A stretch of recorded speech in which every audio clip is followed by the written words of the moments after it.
제목은 7번째 강론 믿음에서 믿음까지 있겠습니다. 제목을 처음에 믿음으로 믿음에 이랬다가 고쳤어요. 네. 왜냐하면 성경 구절 그대로 하는 것도 좋지만 성경 구절이 본래 나타내고자 하는 뜻을 제목으로 우리가 머리에 각인시키는 것도 좋겠다라고 생각이 들어서 믿음에서 믿음까지 이렇게 했습니다. 그러니까 이 본문이 믿음으로 믿음에 이르게 하나니 이 말의 뜻은 믿음에서 믿음까지다. 그런 것으로 이해되시죠? 네. 그러면 우리가 지난주에 우리가 나누었던 말씀을 우리가 잠깐 생각을 해보죠. 정리를 해보죠. 네. 지난주에 우리가 어떤 말씀 나누었습니까? 하나님의 능력. 네. 훌륭하십니다. 네, 기억을 하고 계십니다. 하나님의 능력. 뭐가 하나님의 능력이죠? 그 다음에 안 되시는 분이에요. 네, 그 다음에 안 되시는 분이네요. 뭐가 하나님의 능력이죠?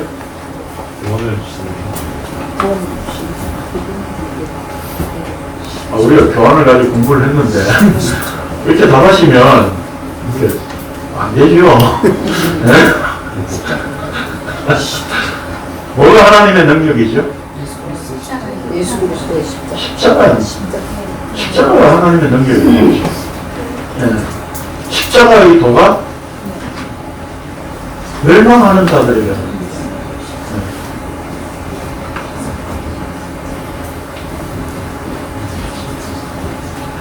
구원을 얻는 우리에게는 네? 구원을 얻는 우리에게는 하나님의 능력. 그런데 우리가 십자가가 하나님의 능력이라고 말했을 때 그 의미는 뭡니까? 우리가 능력을 가지고 있다는 뜻입니까? 아니라고 그랬죠? 뭐라고 그랬습니까? 우리는 여전히 질그릇으로 존재하고 그 안에 하나님의 보배를 넣어줘서 이 질그릇을 날마다 깨서 우리 안에 있는 보배를 드러내시는 거라고 했죠. 그러니까 실질적으로 우리가 하나님의 능력을 가지고 그 능력을 내가 이렇게 마음대로 사용할 수 있는 그런 존재가 되는 게 아니라 우리는 여전히 죄인으로 존재하지만 우리 안에 하나님의 능력을 집어넣어 놓으셨다고요. 그러니까 하나님의 능력을 우리에게 집어넣어 놨다는 얘기는 뭡니까? 우리는 무능한 존재다 라고 하는 것을 드러내는 존재로 사는 것이 바로 성도의 삶이다. 그렇습니다. 이게 지난주 말씀 정리예요. 네.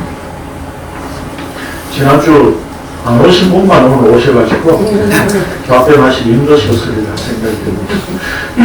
자, 오늘은 17절 말씀으로 집중적으로 좀 살펴볼 겁니다.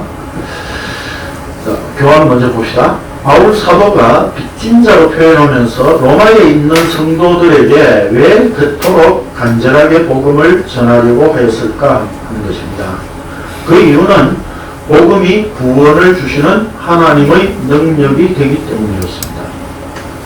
유대인이나 헬라인이나 누구에게나 복음만이 하나님의 능력이기 때문에 그 하나님의 능력을 드러내고 선포하기 위해 로마에까지 가려고 했던 것입니다. 그러면 하나님의 능력이 무엇입니까? 한마디로 십자가라고 우리는 지난주에 생각을 했었습니다.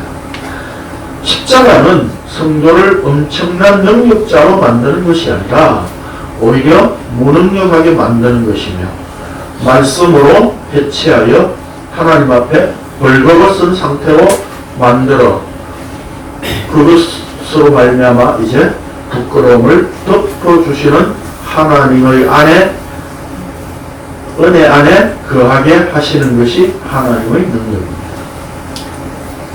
그러니까 우리가 일반적으로 이제까지 교회에서 들어온 하나님의 능력, 하나님의 힘, 뭐 하나님의 파워, 뭐 그런 걸 이렇게 역동적인 의미로 많이 이렇게 쓰고 있죠. 네. 그렇게 우리가 어떤 의미로 들어왔었습니까? 하나님의 능력자신 전능하신 분이니까 우리도 예수를 믿으면 놀라운 능력을 가진 존재가 된다. 뭐 이런 어떤 의미로. 그래서 우리가 뭘 사모하라고? 뭐 은사들을 사모해가지고 방언도 하고 병 고치는 이적도 나타내고 뭐 이렇게 하면 좋겠다는 거죠. 네. 애가 어느 대학에 착착 붙을지도 미리 탁탁 보고 이렇게 알려주고 말이죠. 네. 그러면 얼마나 좋겠어요. 그렇죠? 그런 게 우리는 하나님의 능력이라고 사실 오해하고 있었습니다. 그렇죠? 그런데 성경이 말씀하고 있는 하나님의 능력은 뭐였습니까? 십자가였습니다. 아들을 죽이시는 현장입니다. 십자가는.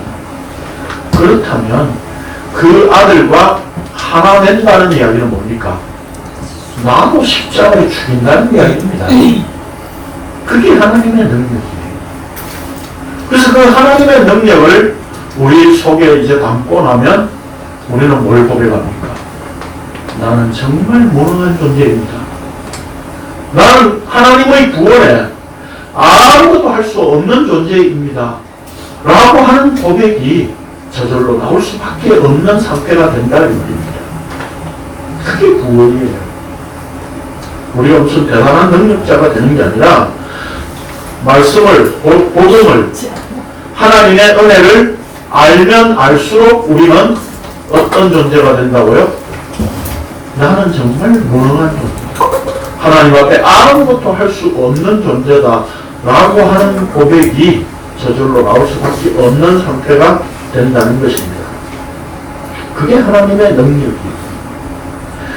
그리고 바울은 17절에서 이제 복음에는 하나님의 의가 나타났어 믿음으로 믿음에 이르게 하나니 기록된 바 오직 의인은 믿음으로 말미암아 살리라 함과 같으리라 라고 썼습니다.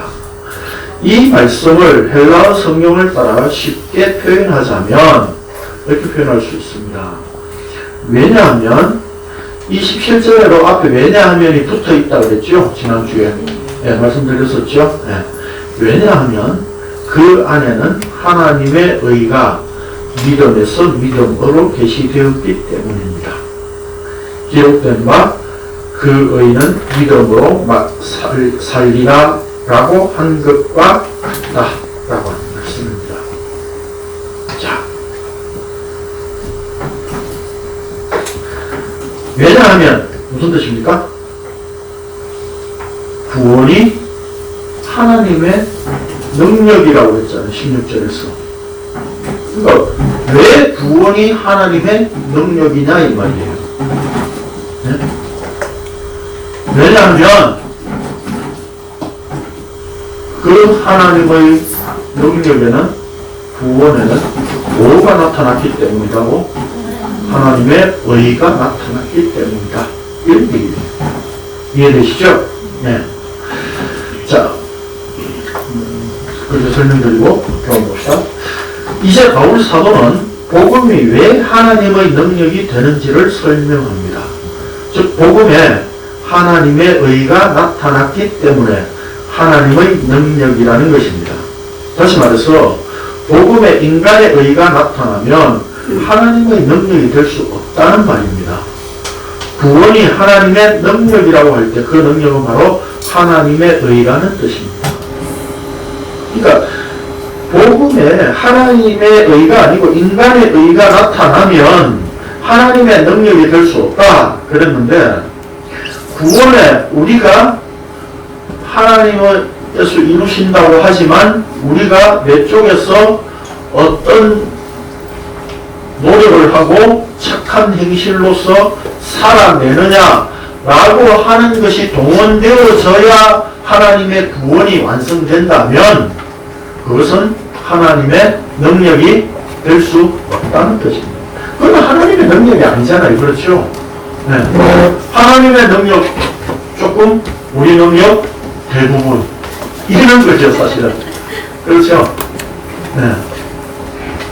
그래서 하나님의 능력이라고 말할 때는 하나님의 의가 이렇게 말씀하고 있다라고 하는 겁니다.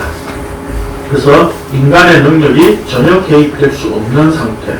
자, 그러면 하나님의 의란 무엇입니까? 하나님의 의란 구약적 배경을 가지고 있는 표현이기에 우리는 그것을 알기 위하여 먼저 구약에서 어떻게 말씀하고 있는지 살펴보아야 합니다. 자, 시편 98편 1절 2절 같이 보겠습니다. 시작. 그는 기다리는 역사 그의 오른손과 오른팔로 자기를 위하여 구원을 베푸셨습니다. 여호와께서 그의 구원을 알게 하시며 그의 공의를 우리나라의 목전에서 명백히 나타내셨도다. 그걸 왜 안 읽습니까? 시시하게 보여요. 네, 히브리어 성경에는 우리 성경에는 이게 사실은 9절 밖에 나와 있죠. 네, 절로 나누면서 이걸 밖으로 전부 빼놨어요. 근데 히브리어 성경에는 그게 없어요. 그냥 이렇게 하고 새 노래로 이렇게 돼 있어요. 네. 우리는 마치 무슨 표제처럼만 생각하는데 성경 구절입니다. 네, 그렇게 생각하시면 됩니다. 시시하게 보지 마세요, 시를. 자, 여기에 뭐라고 되어 있습니까?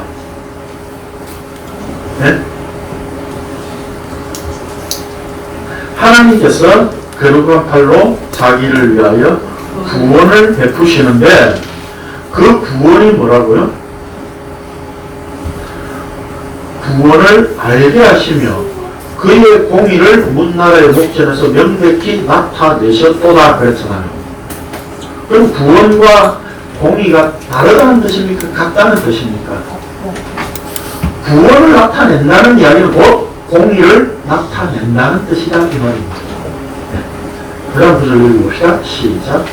같이 종이 그를 먹을 것이요 양떼같이 종거리가 그를 먹을 것이나 나의 공의는 영원히 이르고 나의 구원은 세세에 미치리라. 이 나가 자기 자신은 아닌 줄 아시죠? 네. 하나님입니다. 그렇죠? 네. 하나님의 공의는 영원히 있겠고 나의 즉 하나님의 구원은 세세에 미치리라. 그러니까 하나님의 공의와 우리의 구원은 동일한 것으로 표현하고 있다 이 말입니다. 자, 구약에서 하나님의 구원을 하나님의 의로 나타내고 있습니다. 죄인들에게 어떻게 구원이 이루어진다는 것입니까? 그것은 바로 하나님의 의가 주어져야 하는데 그 의를 바울 사도는 3장에서 이렇게 구체적으로 나타났다고 밝힙니다. 이렇게 나타났다고 밝힙니다. 읽어봅시다. 시작. 이제는 율법을 하나님의 강림을 받았으니 율법과 성자들에게 천명을 받는 것이라. 곧 예수 그리스도를 이름으로 말미암아 모든 믿는 자에게 주시는 하나님의 의이 자기 영이니라. 여기에 예수 그리스도를 믿음으로라고 하는 말은 분명히 오역이라고 말씀드렸죠. 몇 번 말씀드렸죠. 뭐라고 고쳐야 되죠? 예수 그리스도의 믿음. 네. 율법 외에 하나님의 한 의가 나타났다고 했습니다. 율법과는 차원이 다른. 근데 여기에 나중에 3장 가서 제가 강론할 때 말씀드리겠지만 여기 21절에 이제는 이렇게 했을 때에 그 이제는 앞에 번역되지 않은 접속사가 있어요. 그게 뭐냐면 그러나예요. 그러나. 굉장히 중요한 접속사입니다. 왜 중요하냐면 오늘 우리가 지금 읽고 지금 나누는 이 말씀은요 굉장히 중요한 말씀이에요. 사실 이 17절 때문에 루터는 종교개혁을 했습니다. 이 말씀 때문에 어거스틴은 회개를 했습니다. 그러니까 사실은 로마서 전체의 어떤 표제라고 할 수 있는 구절이에요. 17절은. 그렇게 지금 선언을 해놓고 지금 그 다음에 로마서 1장 18절부터 무슨 얘기를 하고 있습니까? 네?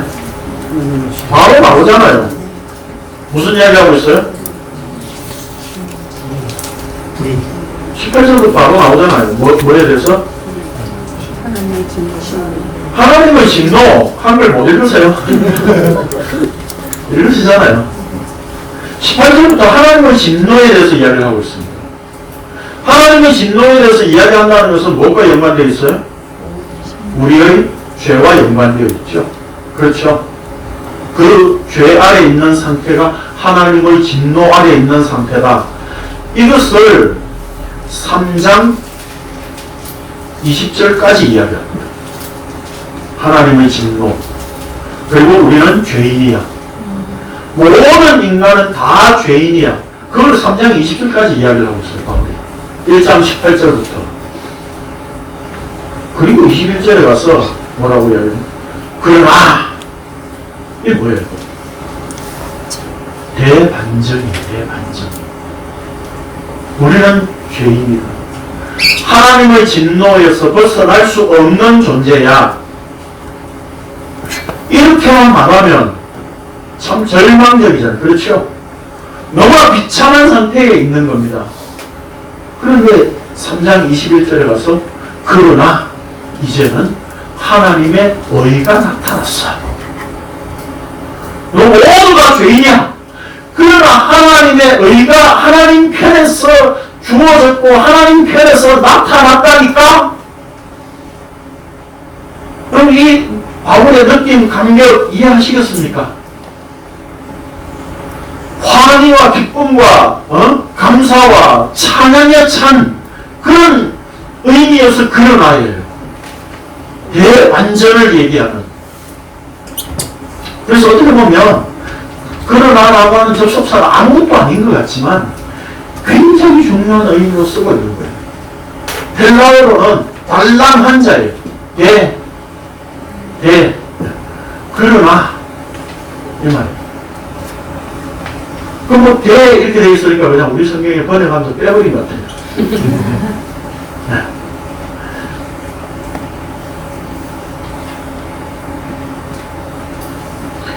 이게 영어 성경에는 but now 이렇게 되어 있어요. 그러나 이제는 이렇게. 그래서 이 의미가 굉장히 중요한 의미입니다. 그래서 이제는 율법 외에 하나님의 한 의가 나타났다. 율법과는 차원이 다른 하나님의 의가 나타났다. 율법으로서는 너희들이 의로워질 수 없었잖아. 그 얘기를 했었거든요. 이 3장 20절 안쪽에서. 그래서 21절에 율법 외에 하나님의 한 의가 나타났으니 이렇게 말하고 있어요. 그리고는 뭡니까? 율법과 선지자들에게 증거를 받은 것이다. 율법과 차원이 다른 것인데 율법에 안 나타나 있는 게 아니고 율법에서 증거하고 있는 내용이야 이 말이에요. 그럼 율법이 뭘 증거한다고요? 하나님의 한 의를 이야기를 하거든요. 다시 말해서 율법 지켜서 인간의 의로 구원받으려고 하지만 그게 이미 율법 속에 이미 증거로 나타나 있다고 이야기를 하고 있는 거예요. 그런데 유대인들은 그 율법을 가지고 자기 의를 나타내려고 살았던 것이죠. 자, 그래서 여기 22절에 곧 예수 그리스도의 믿음으로 말미암아 모든 믿는 자에게 미치는 하나님의 의인이 차별이 없는다. 그래서 예수 그리스도의 믿음으로 우리가 하나님의 의에 참여된 자가 되었다. 이렇게 선언하고 있습니다. 그러니까 바울은 지금 이 말씀을 통해서 뭘 얘기하고 있습니까? 구약에서 하나님의 의를 구원과 동일한 것으로 표현했잖아요. 그렇죠? 구원과 하나님의 의가 동일한 것인데 그러면 우리가 어떻게 의가 되고 의인이 되고 어떻게 우리가 구원이 이루어지느냐라고 하는 거죠. 그게 율법으로 되는 게 아니라 하나님 편에서 의가 와야 된다. 그 얘기를 바울이 한 거예요. 그래서 그 의가 바로 예수 그리스도시다. 이렇게 선언하고 있는 겁니다. 여기서 바울 사도는, 자, 봅시다. 율법과 대조하여 하나님의 의가 나타났는데 곧 예수 그리스도라고 선언합니다. 즉 예수 그리스도만 하나님의 의입니다. 하늘에서 하나님의 의가 와야 되었다면 이 땅에 있는 어떤 것도 의가 될 수 없다, 이런 뜻입니다. 너희들이 율법으로 의로운 척 하지만 그 의는 뭐예요? 가짜라는 겁니다.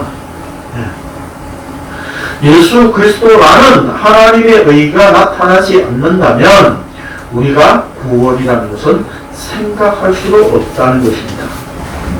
하나님 편에서 하나님의 의로 나타내지 않으면 인간들은 도무지 구원이라는 것은 이룰 수 없다는 말입니다. 그래서 복음은 처음부터 우리가 어떻게 하나님을 찾아 나갈 수 있는가에 초점이 있지 않고 하나님 편에서 어떻게 자신을 드러내셨고 어떻게 찾아오셨느냐 하는 것에 초점이 있습니다. 그것이 복음이고 하나님의 능력입니다. 그래서 바울 사도는 고린도후서와 빌립보서에서 이렇게 말씀하였습니다. 연결해서 읽겠습니다. 시작. 하나님이 저희가 알지도 못하시기를 우리를 대신하여 저주하신 것은 우리가 영광을 사랑하는 우리가 되게 하셨습니다. 그러나 무엇이든지 내게 일하는 것을 내가 그리스도를 위하였다 하여 여길 뿐더러 또한 모든 것을 너희는 내 주 그리스도 예수가 지시지 않는 것을 내가 내가 그를 위하여 모든 것을 잃어버리고 배설을 얻으려는 그리스도를 얻고 그 안에서 발견되려 하느니 내가 가진 개인은 물질을 더한 것이 아니요 오직 그리스도를 믿음으로 말미암은 것이니 곧 믿음으로 하나님께 구원하는 것입니다.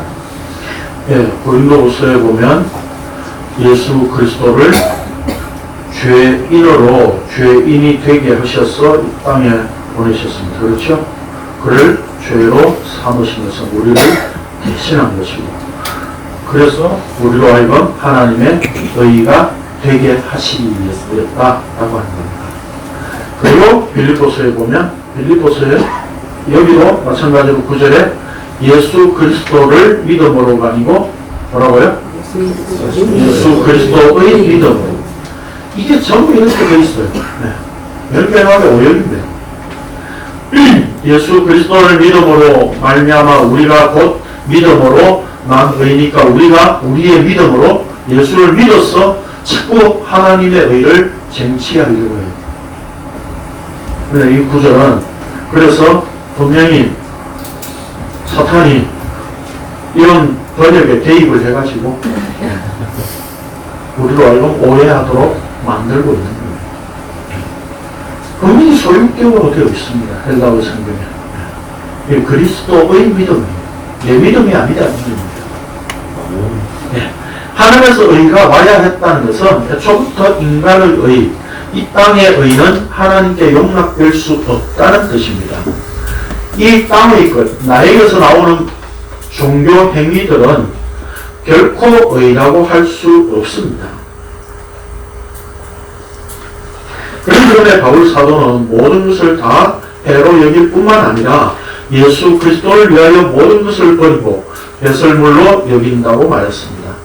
이 말씀을 다른 말로 하자면 예수 그리스도의 의는 우리의 모든 종교 행위들을 배설물로 만들어 버린다는 의미입니다.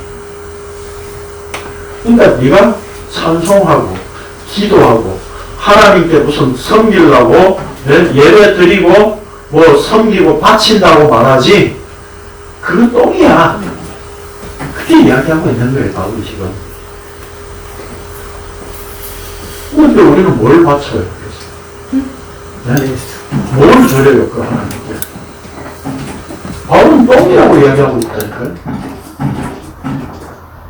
좋게 표현하니까 배설물이죠.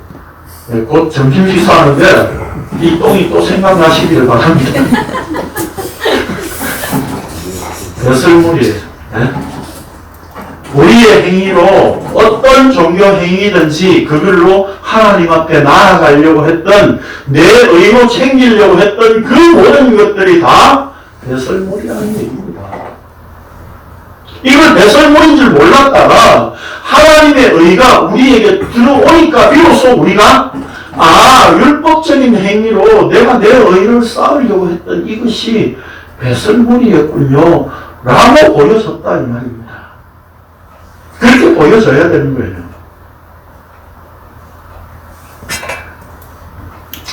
우리 성경에서는 오늘 본문에 믿음으로 믿음에 이르게 하나니 라고 했는데 헬라어로는 에크피스투스 에이스 피스틴. 이거 외우세요. 기도하실 때. 누가 방언하면 옆에서 이거 하세요. 에크피스투스 에이스 피스틴. 방언하고 있는 거잖아 우리가. 굉장히 중요한 단어죠. 하였는데 직역하면 믿음에서 믿음까지, 믿음으로부터 믿음까지 라는 말입니다. 우리 성경에는 이해를 돕기 위하여 이르게 하나니라고 하는 말을 집어넣어서 번역했어요. 근데 헬라어 성경에는 이른다라고 하는 말이 없어요. 그것이 오히려 어떤 목표 지점까지 도달해야 하는 것으로 오해를 불러일으키는 결과가 되었습니다. 그래서 하나님이 믿음을 주시면 이제 내 믿음으로 하나님의 믿음에 자꾸 이렇게 도달해야 된다고 생각하는 거예요. 이 구절을 가지고. 그렇게 많이 이해를 하고 있어요. 그래서 하나님께서 우리에게 믿음을 주셨는데 그 믿음으로 하나님이 원하시는 목표 지점까지 가야 하는 것으로 착각합니다. 그래서 그 다음 말씀 가지고 연결시켜서 생각하죠. 오직 의인은 믿음으로 말미암아 살리라. 그래 믿음으로 살아야지. 그렇게 생각한다 이 말입니다. 그럴 때 믿음으로 살아야지 말할 때 그 믿음은 뭡니까? 내 믿음을 가지려고. 근데 성경은 내 믿음을 전혀 이야기하고 있지 않습니다. 여기서 믿음으로부터 믿음까지, 믿음에서 믿음까지 라고 하는 말의 의미를 우리는 그래서 잘 알아야 됩니다. 그러나 이 말씀은 하나님의 의가 믿음으로부터 믿음까지 계시되었기 때문에 그 사이에 다른 어떤 것도 개입될 수 없다는 의미입니다. 처음부터 믿음이고 끝도 믿음이라는 말입니다. 복음은 처음부터 끝까지 믿음을 나타내는 것이 하나님의 의입니다. 우리는 결론을 알고 있죠. 이 믿음이 뭡니까? 예수 그리스도잖아요. 그러면 뭡니까? 처음부터 끝까지 예수 그리스도에 의해서 구원이 이루어진다 그 말입니다. 그 하나님의 의가 되시는 예수 그리스도 그분이 내 안에 믿음으로 자리하고 계신다 이 말입니다. 그래서 비로소 우리가 이제 내가 예수 그리스도를 믿습니다 이렇게 말할 수 있게 된 거예요. 그 하나님의 의가 믿음으로 내 속에 자리하고 있을 때 내가 믿는다라고 말할 수 있다 이 말입니다. 그런데 우리는 기독교 신앙을 뭐라고 생각합니까? 어떻게 생각합니까? 하나님 내가 믿어줄게요. 이런 수준의 생각이죠. 그렇죠? 하나님 내가 믿어준다니까 내가 기도하는데 하나님 응답 안 해주실 거예요. 내가 믿어준다니까 왜 응답 안 하시는데요? 이런 수준이에요 우리가 사실은. 자, 예수 그리스도께서 오심으로 말미암아 비로소 죄인들이 오직 믿음 안에 있게 되었습니다. 그래서 사실은 여기 좀 외워서 붙이려면 오직이라는 말을 앞에 붙여야 돼요 사실은. 오직 믿음에서 믿음까지 이렇게 이해가 맞는 겁니다. 자, 그래서 오직 믿음 안에 있게 되었습니다. 그래서 의인은 믿음으로 산다고 선언하였습니다. 그러면 예수 그리스도께서 오시기 전 구약 시대에는 믿음이 없었습니까? 없었다는 말이 아닙니다. 구약 시대의 사람들도 역시 믿음으로 살았습니다. 그것을 구약 하박국 선지서를 인용하여 의미를 바울이 이렇게 나타내고 있습니다. 봅시다. 시작.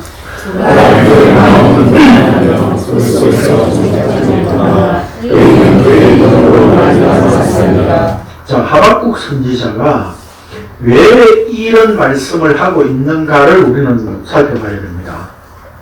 가능하면 우리 성경을 보고 합시다. 네, 하박국서 2장.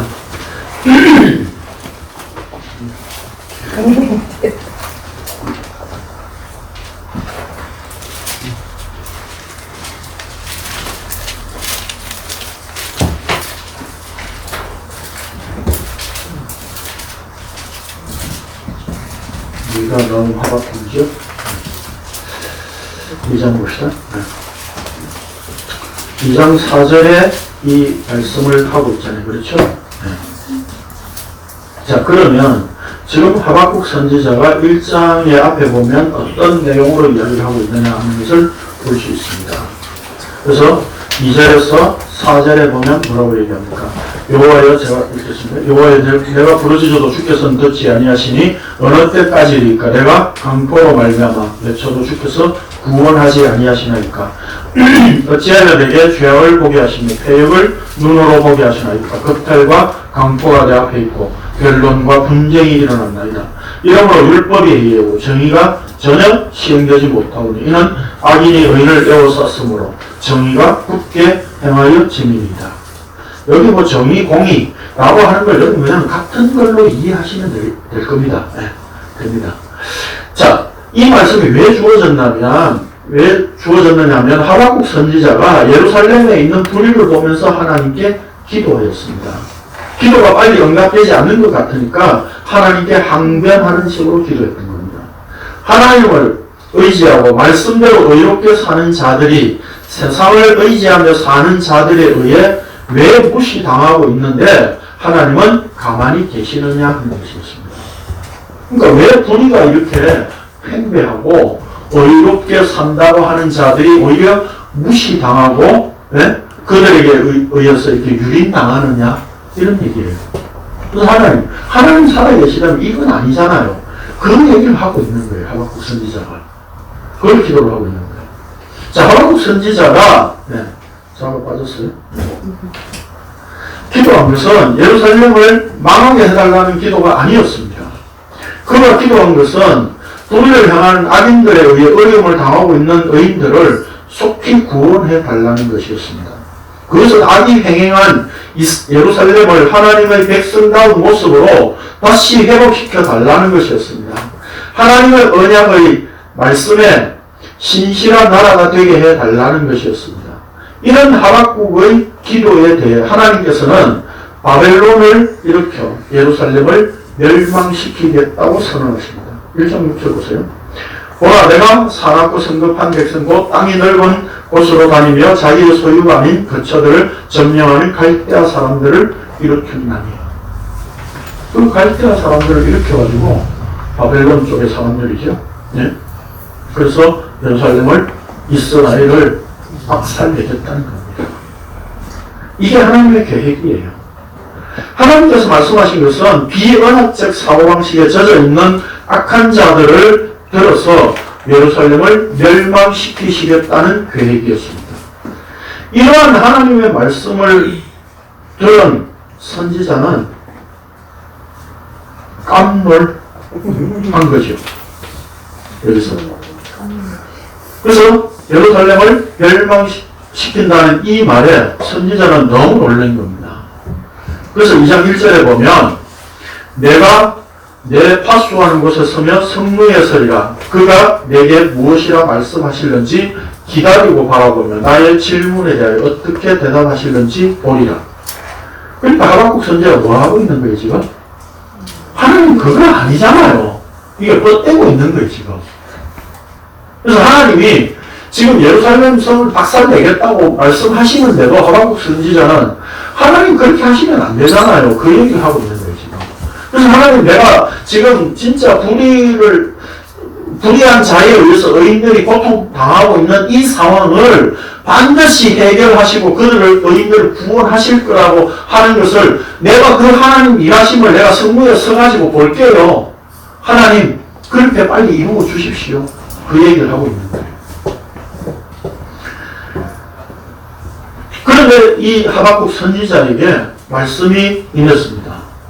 이 묵시는 정한 때가 있나니 그 종말이 속히 이르겠고 결코 거짓되지 아니하리라. 비록 더딜지라도 기다리라.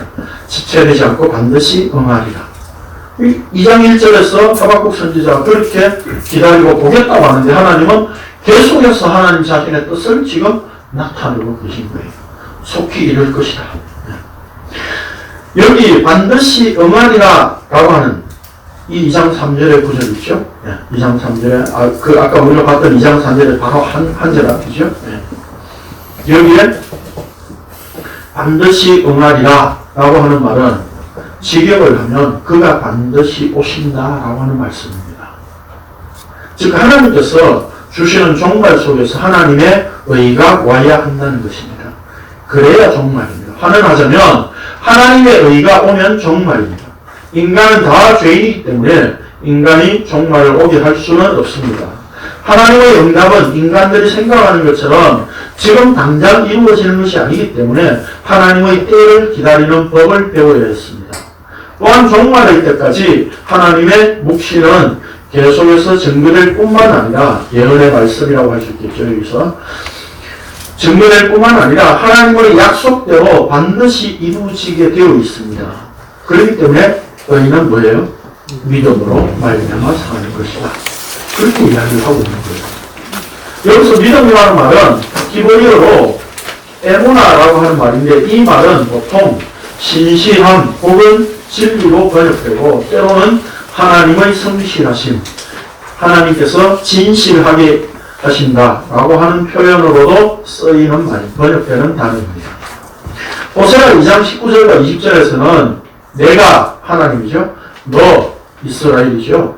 하나님 내가 이스라엘에게 장가들어서 영원히 살될 공의와 정의와 은총과 긍휼이 여김으로 내게 장가들며 진실함, 이 진실함 바로 에무나예요.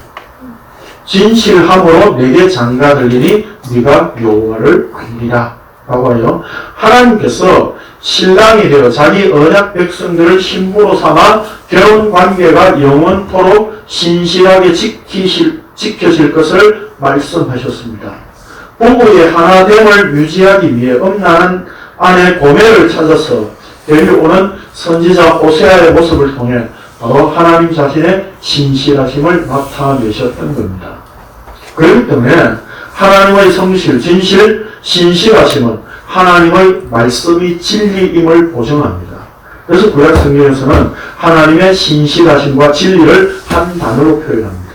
그래서 에모나 하면 진리로도 번역이 가능한 말입니다. 그런데 이 단어가 출애굽기 19장 12절에 보면 모세의 팔이 피곤하며 그들이 돌을 가져다가 모세의 아래에 놓아 그가 그 위에 앉게 하고 아론과 훌이 한 사람은 이쪽에 한 사람은 저쪽에서 모세의 손을 붙들어 올렸더니 그 손이 해가 지도록 내려오지 아니한지라. 여기 에무나가 어디 있어요?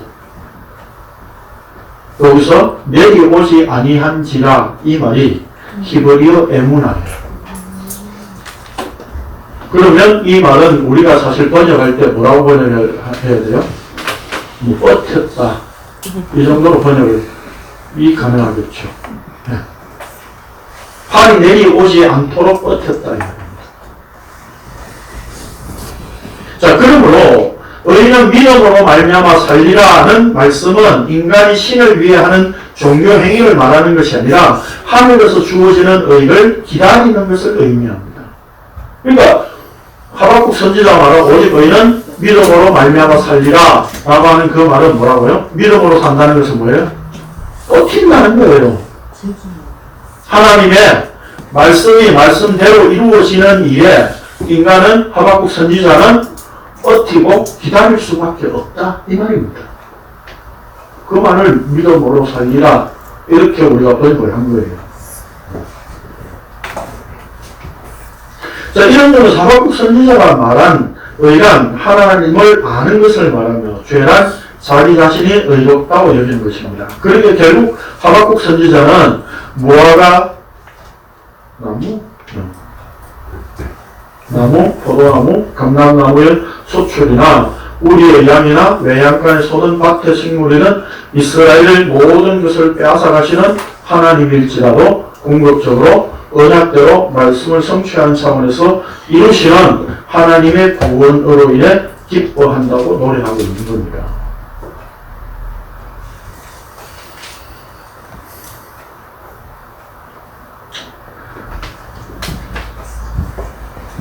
그래서 여러분들이 잘 아는 하박국서에 보면 뭐가 나오죠? 주일 내에 부흥케 하옵소서. 그 말이 나오죠? 몇 절에 나옵니까?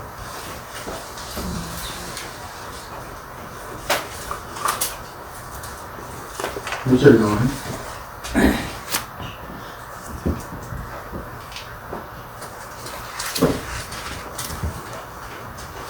1절에 나오죠. 3장 1절에. 소년 내에 부흥하게 하옵소서. 이제 하박국서 대충 지금 그림을 풀어드렸죠? 그러면 수년 내에 부흥하게 하옵소서 이 말은 무슨 뜻이에요? 말씀대로 시행되게 해주십시오. 결국 하박국 선지자는 그 하나님의 말씀에 굴복할 수밖에 없었습니다. 그래서 3장에 와가지고 하나님께서 하시고자 하시는 그 일을 해주십시오. 수년 내에 이루어 주십시오. 그 얘기하고 있어요. 그럼 수년 내에 부흥케 하옵소서 이 말은 무슨 뜻이 됩니까? 바벨론 사람들이 빨리 들어와서 이 예루살렘 성을 박살내 주십시오. 그게 하나님께서 의인을 구원하시는 방법이지 않습니까? 그 얘기를 하고 있는 거예요. 그러니까 교회의 주보의 표로 1년표로 수년 내에 부흥케 하옵소서 이렇게 하는 말의 그 본질적인 뜻은 뭐예요? 우리 교회 빨리 마음에 박살내 주시고 하나님의 의를 입은 예수 그리스도의 의로 말미암아 그 의만 입은 자만 구원하옵소서. 그런 뜻이에요. 우리 교회를 마음에 해달라는 구원하니까요. 그런데 우리는 성경에 딱 한 번 나오는 이 부흥이라고 하는 단어를 자기 교회 숫자가 많아지는 부흥으로 이해를 하고 그 표현으로 사용하고 있어요. 그러니까 말씀을 꼭 필요해도 이건 뭐 수준이 이해하죠. 정말 수준이 이해하죠. 말씀의 의미는 생각하지 않고 그 문장만 그냥 따라가지고 이거 좋은 말이구만. 수년 내에 부흥케 하옵소서. 그렇게 무식하고 어리석다 이 말입니다. 죄인들이.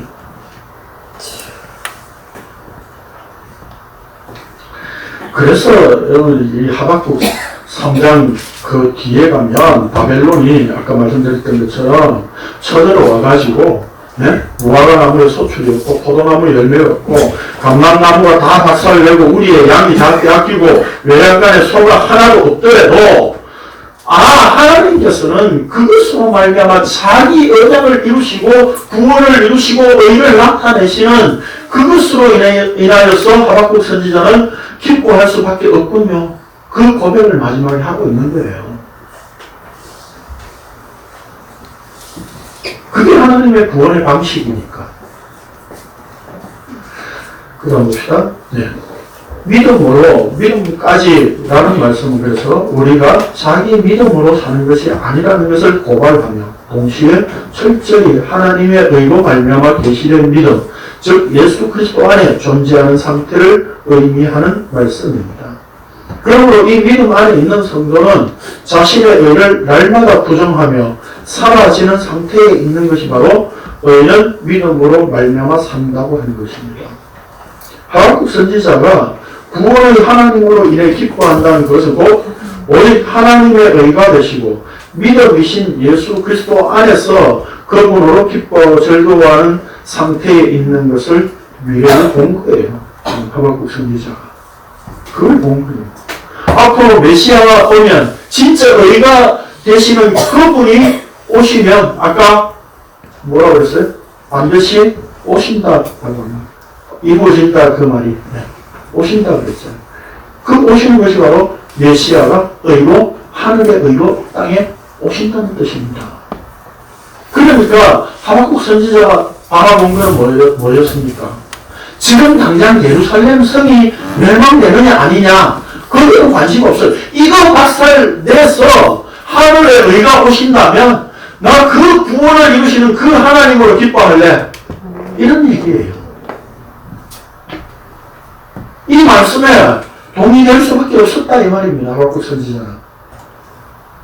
처음에는 왜 이렇게 불의를 하는 자들에 의해서 의롭게 산다고 하는 자들이 무시당하고 폭행당하고 유린당하느냐. 하나님 이 의인을 속히 좀 구원해 주십시오. 이렇게 기도했었다 이 말입니다. 그런데 하나님의 말씀이 떨어지고 그 말씀이 자꾸 떨어지는데 그 말씀이 이해되어지니까 어떻게 됐다고요? 아, 하나님은 이 바벨론 이방인들을 들어서 언약을 모르는 자를 들어서 오히려 언약을 가진 자들이라고 하는 자들을 박살내서 자기 의가 어떤 것인가 라고 하는 것을 드러내셨군요. 그것은 바로 하늘에서 하늘의 의가 와야 되는 것이구나 라고 하는 것을 드러내신 것을 하박국 선지자가 이해한 거예요. 그래서 이제 바벨론이 들어와서 박살을 내고 다 빼앗아가고 아무것도 없다고 할지라도 그 하늘에서 주어지는 의로 말미암아 이루어지는 구원, 그게 기쁘고 감사한 거예요. 나한테 모든 소유가 이렇게 다 쓰나미처럼 다 밀려나가고 빼앗긴다고 할지라도 예수 그리스도라고 하는 의가 내 안에 믿음으로 자리하고 계신다면 그것으로 말미암아 우리는 감사와 기쁨이 될 수밖에 없는 존재가 바로 예수 믿는 자의 성도입니다. 믿음이 있는 자라고 하면 바로 이런 자를 말하는 거예요. 믿음 있으니까 내가 열심히 기도하고 하나님을 위해서 뭔가 헌신할게요. 하나님 내 준비 다 돼 있습니다. 뭐 할까요? 발걸음 붙이면서. 그게 믿음이 아니에요. 그런 걸 믿음이라고 하지 않습니다. 그건 그냥 그 자기 체면이에요. 네.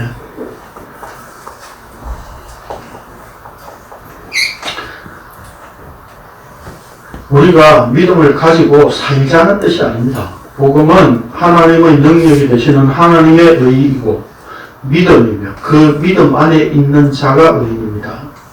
우리는 너무 쉽게 하나님 믿으면 되잖아 라고 말하고 내가 예수를 믿는다 라고 말합니다. 그러나 그것은 믿음이 아닙니다. 그것은 우리의 행위에 불과한 거예요. 무조건 믿습니다 라고 하는 식으로 자기 체면을 걸고서 사는 것을 가지고 결코 믿음이라고 성경은 말씀하지 않습니다. 하나님은 내 편이니까 혹시 어려운 일이 있더라도 언젠가는 몇 배 혹은 몇십 배로 갚아주실 것이라는 막연한 기대가 믿음이 아닙니다. 믿음이란 하늘에서 오신 우리 즉 예수 그리스도께서 자신의 뜻 그 말씀대로 우리를 끌고 가시는 상태입니다. 따라서 하나님의 의에 이끌려 사라지는 삶이 믿음으로 사는 것입니다. 결국 뭡니까? 결국 우리가 의는 믿음으로 산다는 이야기는 예수 그리스도 그분께 붙잡혀 산다는 얘기입니다. 그래서 사라지는 뜻입니다. 그 믿음에 의해서 우리는 믿음이 하나도 없는 그런 존재였습니다. 예수 그리스도가 의가 되시는 그분이 내 속에 비록 자리 잡고 나니까 비로소 우리가 예수 그리스도를 믿습니다 이렇게 말할 수 있게 되었다고요. 그 믿음이 우리를 이끌고 가고 있는 거예요 이제. 그런데 무슨 믿습니다 뭐 하면서 할 수 있거든 무슨 말이냐 했는데 눈치 못하는 일이 없느니라 예수 이름으로 막 이래가면서 말이죠. 바람 새는 소리 가면서 그게 믿음이 아니에요. 믿음은 오늘도 이 말씀이 인정되어지는 삶입니다. 그래서 믿음에서 믿음까지 라고 하는 말은 무슨 뜻이라고요? 우리의 어떤 의도 개입될 수 없는 상태를 표현하는 말이에요. 우리의 어떤 의도, 내 의지로 어떤 종교 행위를 통해서 하나님을 섬긴다라고 하는 그 모든 것들이 절대 개입될 수 없는 게 믿음으로부터 믿음까지.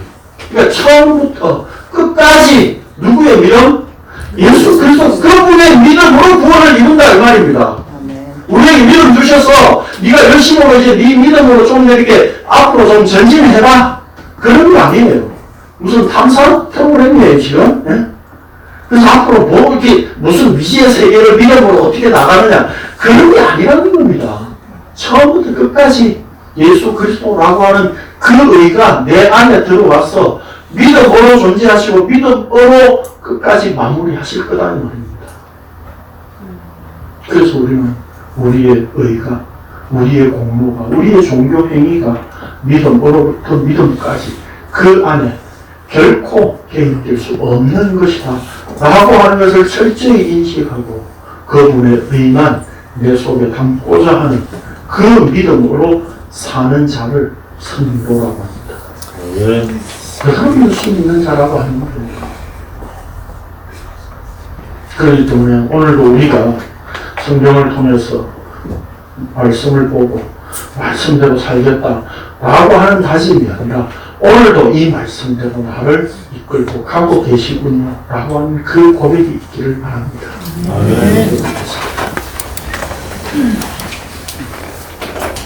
그러하신 주님 감사를 드립니다. 우리의 믿음이 아니기를 천만다행입니다. 우리의 의가 아니었기에 정말 감사합니다. 우리의 능력이 아니기에 하나님의 능력이기에 하나님을 찬양할 수밖에 없습니다. 주께서 이루시는 그 구원이 예수 그리스도의 십자가의 능력으로 나타나심에 의해서 오늘 우리가 말씀을 통해 감사함을 주 앞에 드릴 수밖에 없습니다.